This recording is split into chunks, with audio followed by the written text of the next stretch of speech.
Assalamualaikum warahmatullahi wabarakatuh.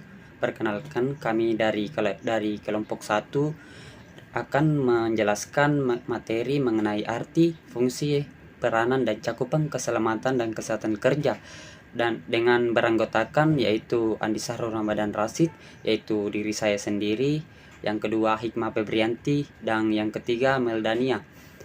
Untuk penjelasannya saya persilakan untuk teman-teman kelompok saya untuk menjelaskannya terlebih dahulu. Terima kasih. Assalamualaikum warahmatullahi wabarakatuh.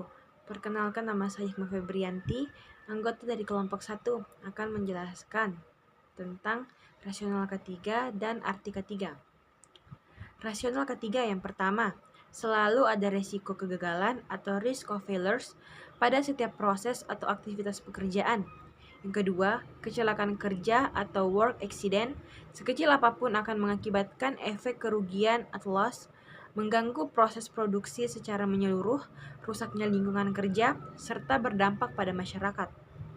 Yang ketiga, sehubungan dengan hal tersebut di atas, maka sedapat mungkin dan sedini mungkin gangguan kesehatan akibat kerja dan kecelakaan kerja harus dicegah atau dihilangkan atau setidak-tidaknya dikurangi dampaknya. Yang keempat, penanganan masalah ketiga di laboratorium, sekolah kejuruan, dan di sebuah perusahaan harus ditangani secara serius dan sungguh-sungguh. Yang kelima, efisiensi kerja yang optimal namun tetap memenuhi syarat kesehatan dan keselamatan kerja. Keenam, besarnya biaya untuk rehabilitasi, kesehatan, dan kecelakaan kerja, serta dampaknya harus ditekan dengan upaya pencegahan sedini mungkin.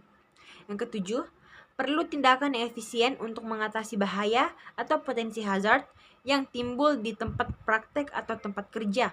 Yang kedelapan, penampilan yang menarik selama bekerja sangat penting, namun harus tetap sehat dan aman agar produktivitas kerja selalu meningkat.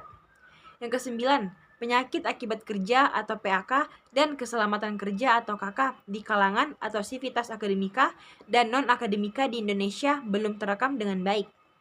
Yang ke-10, penerapan budaya sehat dan aman dalam bekerja masih terus perlu ditingkatkan pelaksanaannya termasuk di sektor laboratorium pendidikan teknik busana.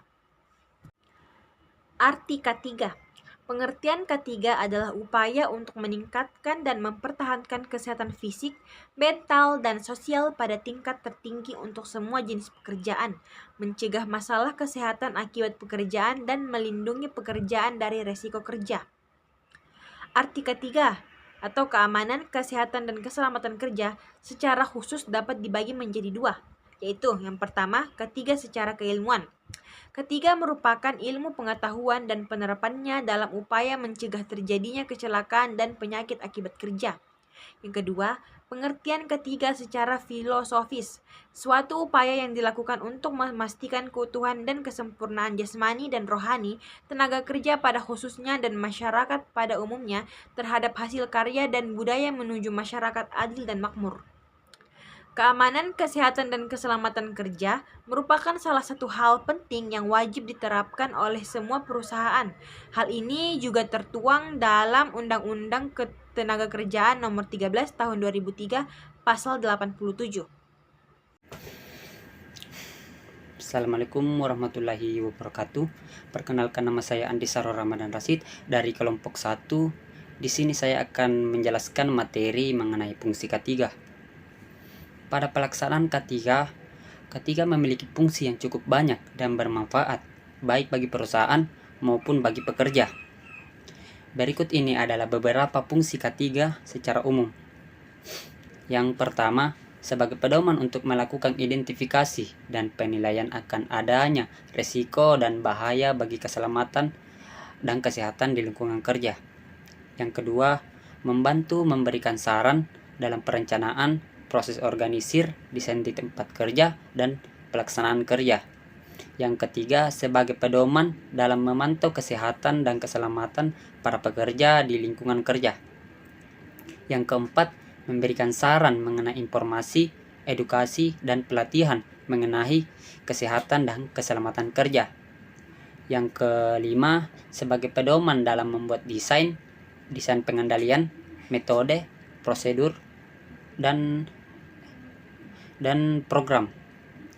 Dan keenam, sebagai acuan dalam mengukur keefektifan tindakan pengendalian bahaya dan program pengendalian bahaya. Yang terakhir adalah yang ketujuh, sebagai alat dalam mengelola pertolongan pertama pada kecelakaan dan tindakan darurat lainnya. Baik, untuk materi selanjutnya ialah materi peranan K3. Peran K3. Berikut ini adalah beberapa peran K3 di lingkungan kerja. Yang pertama, masing-masing tenaga kerja memiliki hak untuk mendapatkan perlindungan atas kesehatan dan keselamatan untuk kesejahteraan hidup dan meningkatkan produksi. Dan yang kedua, semua orang yang berada di lingkungan kerja perlu dijamin keselamatannya. Yang ketiga, semua sumber produksi harus digunakan secara efisien dan aman. Yang keempat, harus ada tindakan antisipatif dari perusahaan sebagai upaya untuk mengurangi risiko terjadinya kecelakaan dan penyakit akibat kerja. Dan selain itu, ada pula peran K3 menurut Hasibun tahun 2020 sebagai berikut. Yang pertama ialah sebagai tindakan preventif atau antisipatif yang perlu dilakukan untuk mengurangi kemungkinan sakit atau kecelakaan selama bekerja. Yang kedua, sebagai aturan yang menjamin bahwa setiap individu yang bekerja di perusahaan tersebut berhak dilindungi dan mendapatkan jaminan atas keselamatan dan kesehatannya. Yang ketiga, sebagai pedoman penggunaan alat atau bahan pendukung kegiatan produksi. Hal ini dilakukan agar penggunaan sumber produksi dilakukan secara tepat, guna efisien dan aman. Cakupan K3. Sesuai dengan pengertian, fungsi, dan peran K3 di atas, aspek-aspek penting yang wajib diperhatikan dalam penerapan K3 adalah sebagai berikut. Yang pertama, metode kerja. Metode kerja adalah cara-cara kerja yang harus ditempuh oleh pekerja untuk mencapai tujuan pekerjaan dengan efektif dan efisien, serta menjamin keselamatan dan kesehatannya.